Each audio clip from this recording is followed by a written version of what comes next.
Hi everyone, my name is Sarah. I'm the founder of Socius. So this is open source smart contract library for Midnight project's milestone 2 evidence submission.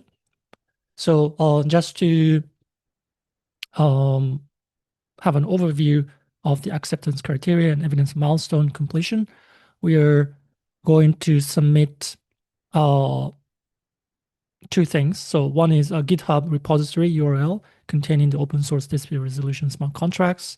And second is actually this video, YouTube video URL of the walkthrough demonstrations of how judges can maintain anonymity. 3 selected judges can cast votes, and a decision is reached with a 2/3 majority, 2 out of 3 majority. And finally, the prevailing party receives the funds released from escrow.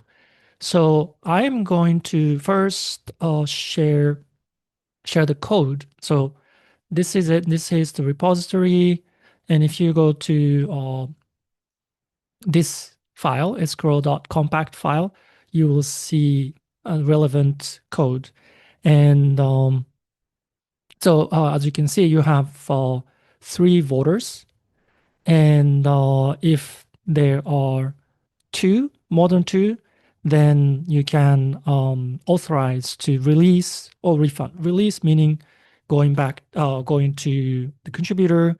Refund means going back to the organization. So I think just to give you the reminder of what this project is about. So this is about dispute resolution. So in the first project, we had the escrow project.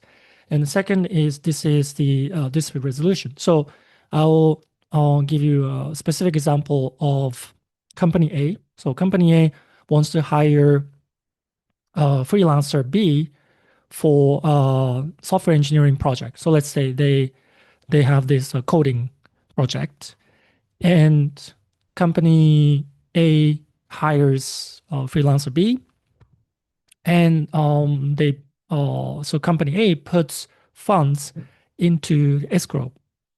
So that's the beginning of the collaboration. But what happens when at the end of the project, then company A receives its code and they said, "Oh no, it's not working," or "This is not complete. Please do it again, or we will not pay you." But freelancer B says, "No, actually, this is done, and I want my money." So this is where the dispute begins. And normally, so if you use Fiverr, if you use Upwork and other platforms, they have the escrow and service and dispute resolution service. And what happens is the people who work for these companies, these platforms, come in and make decisions whether, okay, it's the project is done, so freelancer B gets money, or no, actually this is not done, so company A gets money. But the problem with this centralized model is that sometimes companies have these platforms have vested interest in maybe siding with the money generating entity. So like in this case, usually company A is more important because they give you the money and that's the source of revenue for you. So platforms might be biased. And how do we solve that problem of bias of the platform? This is where decentralized dispute resolution comes in. So it's not the platform that makes decisions on who gets the money, but 3 voters, basically 3 judges or jury, jurors who are part of the jury make decisions on who gets the money, whether company A or freelancer B. And is decided by 2 out of 3 votes. So they're anonymously chosen and randomly chosen, and they vote with their wallet, and they can make decisions 2 out of 3. So this is the context, and now I'm going to show you the demo of how this works. Um, the demo of the smart contracts. So as you can see, so I just made the um, I'm just deploying the smart contracts, and this will take some time. Okay, so now the contract is deployed, and this is a simple UI I just made, and so now I'm creating escrow, new escrow with a contributor. This is company, sorry, this is a freelance B, and this is admin if something goes wrong. Okay, so now I'm making this escrow. Okay, so new escrow has been created, and now, as you can see,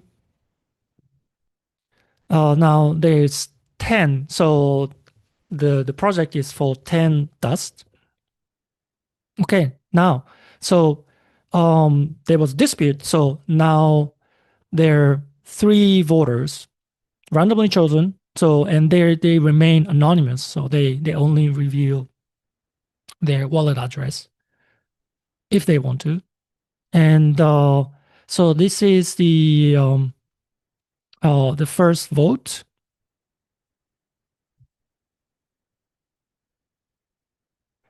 Okay. Yes. So Judge One decided to refund.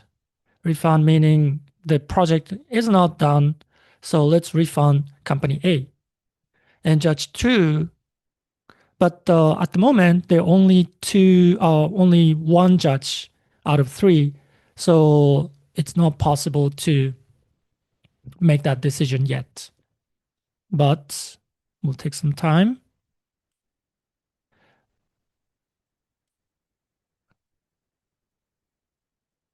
Okay. Okay. So now there are two judges who made refund decision. So now if you go back to the company A wallet, company A account, then I should be able to refund escrow, meaning I can get this 10 TDAS back. So refund in escrow at the moment. Take some time. Fast forward. Okay, so escrow refunded successfully. That means yes, from the treasury, from the escrow, 10 TDAS is gone and it's refunded back to company A. So just to recap, let's go back to this or this. Okay, so these are the uh, two deliverables that we want to submit. GitHub repository. I already included this URL. And YouTube video, this is the video. I will add the URL of this video later. And also a supplementary resource. This is not part of the acceptance criteria, but there is tutorial, basically user guide on how to use these smart contracts with a step-by-step guide. And also we've included an example dApp. So you can use this dApp to test your smart contracts as well. So let me quickly share that uh, documentation. So here you will see overview, roles, permissions, and explaining the code itself. Yep. So this concludes my video. If you have any questions, let me know. And thank you so much for your time and effort to review this this milestone. Thank you.